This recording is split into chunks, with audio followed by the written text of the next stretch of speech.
Welcome back to the channel. I'm back up at the cabin again by myself, and I'm here for the night. It's just about 9 o'clock. I've just got a fire going.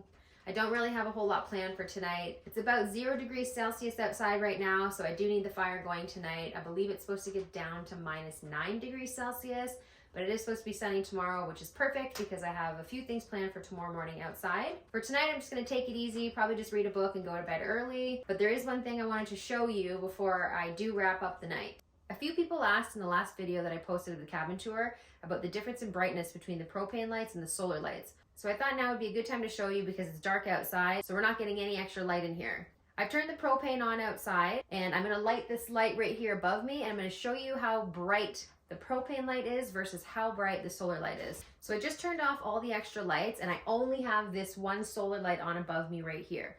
And it actually is, it's pretty bright. You can see up here that this is a really bright white light, and it actually lights up basically the whole area really well. Now I'll turn that light off and I'll light the propane light and we'll look at the difference. So like I said, I've turned the propane on outside, and all I'm gonna do is light the match. I'm gonna hold it inside the lamp here, turn the dial, and then I'll turn on the light.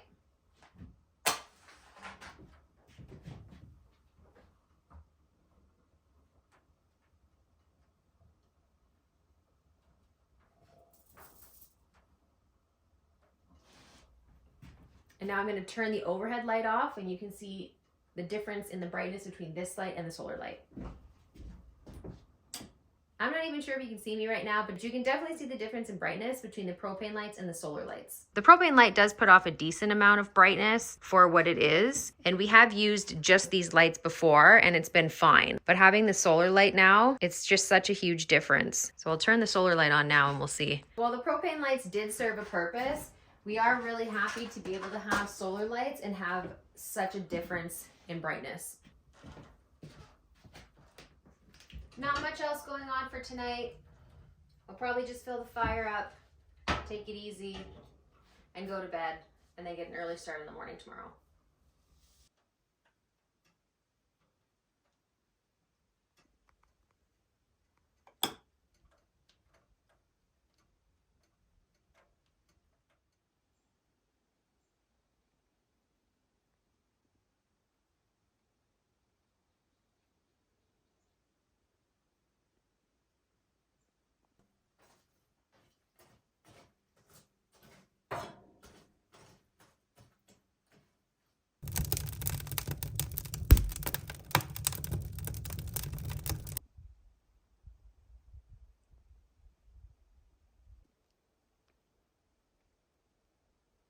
Good morning. As you can see, we got a little bit of snow last night. It's a little chilly right now. It's around, I think, -5 degrees Celsius, but feeling more like -10 degrees Celsius. I got a fire going this morning. I do have a few things planned for today. First thing being, if you watched our last day trip video here, you'll know that we're trying to reconfigure our sap evaporator. So the cinder blocks that we have on the outside need a bit of sand inside, and last time we were here, the bags of sand were frozen, so we weren't able to complete that project. So this morning I'm going to bring a few bags of sand inside. I'm going to put them by the fire and let them warm up. And while they're warming up, I have a bunch of wood that I need to move. And then hopefully by the time I've moved all the wood and stacked it, the bags of sand are thawed and I'll be able to finish the sap evaporator. The wood I'm moving today is actually down on the road. I drove past it when I came in last night. So earlier in the year, we had split a bunch of softwood down there. We took out the hardwood, the maple, and the birch, and we took that home to burn, and then we left the softwood here, and we're gonna use the softwood for burning sap. So I've got, I think, about half a bush cord down there on the road, which I need to bring up here. If it's not enough, there are tons more trees down from the storm, so there is lots more wood to split. So I think it's time to go get those bags of sand.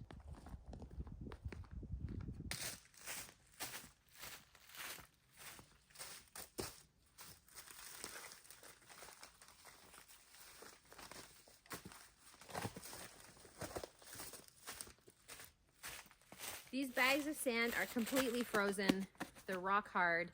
So I'm really hoping that there's enough time for them to thaw out before I have to go home. I really want to get this project done.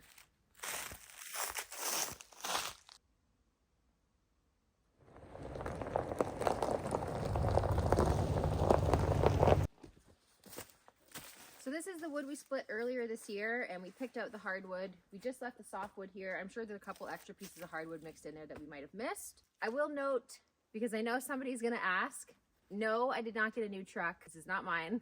My truck is actually in getting fixed right now, so this is a rental. I got rear-ended and it was just not a good, it was not good. That is why I have this truck. It is not mine and it is not new.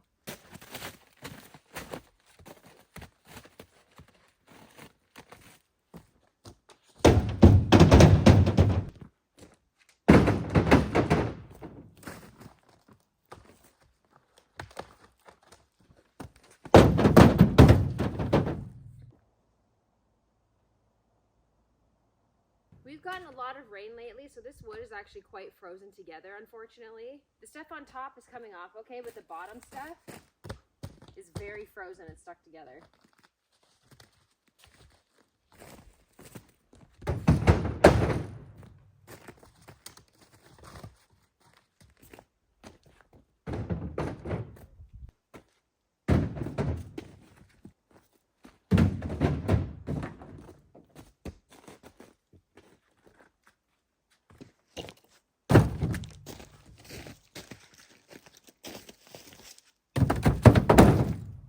This is what I'm talking about. They're all stuck together. It was really cold and we did get a bunch of snow, and then the snow all melted. As you can see, there's only a little bit left, and that was mostly just from last night. But in the meantime, between the last snow and this little bit, it poured. Like, it poured rain for like 3 days, and now all this wood is soaked and it's all frozen together.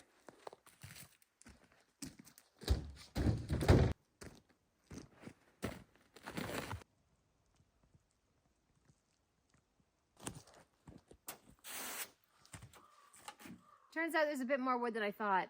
So I'm going to take this over to where we stacked our other wood, unload this, and then come back and get the rest. And then I think I should be able to do the rest in one more load.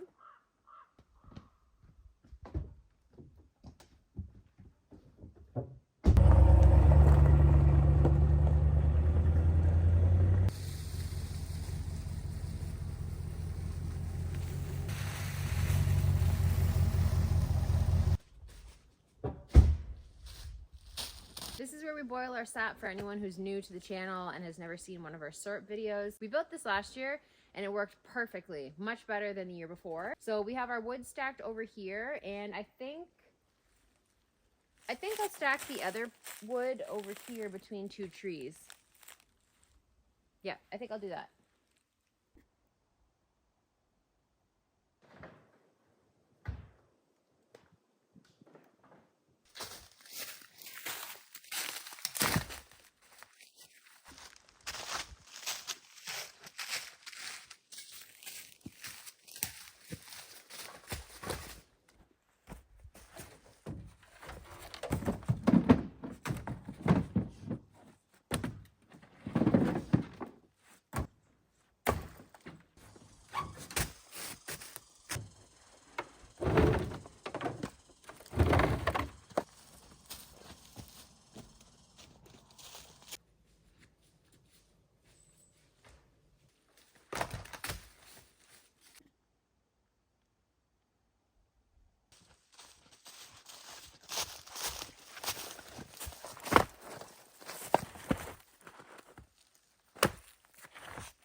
That's the last piece out of this load. One more load to go. Turns out we had to split more than I thought we had. I'm not sure if we'll actually need this wood or not. We do have quite a bit stacked over there. We have at least a bush cord over here. Worst case, it sits here until next season and we use it then.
finished with all the wood. It seemed like a bush cord when it was in that pile down at the road, but now that it's actually up here, it's more like half a bush cord, which is still more than enough for us. We have enough wood for sap season this year, without a doubt. Now all I have to do is grab those bags of sand from inside. Hopefully they're thawed out and I can finish up the sap evaporator here and fill up the cinder blocks with sand. And that pretty much wraps up today. So I'm gonna go check on those sandbags and see if they're thawed out.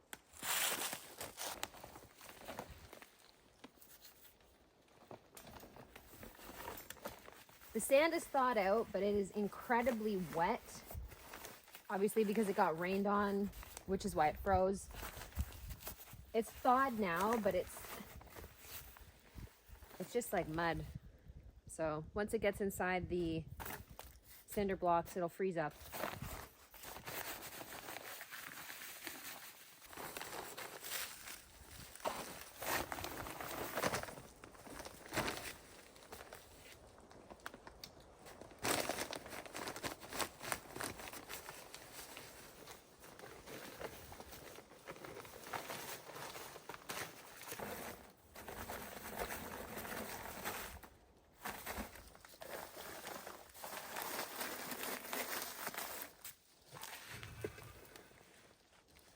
There's about 4 bags of play sand in there, and we still have probably 8 bags left. If we don't find a use for them here, we'll just take them home and we'll make a sand bath for the chickens. That's pretty much it for today though. The sap evaporator's done. All the wood is moved and stacked. I'm just gonna go in and shut the fire down, and that's pretty much gonna wrap up today.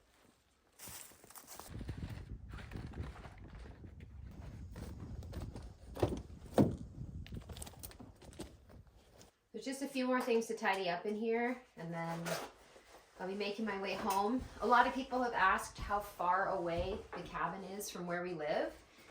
We just moved a few months ago, so for anyone that's been following our channel, you'll know that we sold our homestead about 3 or 4 months ago, and we moved a half an hour further away from the cabin. So we are about an hour and a half away from the cabin, whereas before we were about 55 minutes or so. So it is a little bit further, but not too bad. It's definitely still doable for a day trip to come up here and back. So I'm just gonna finish tidying up and then I'm gonna head home.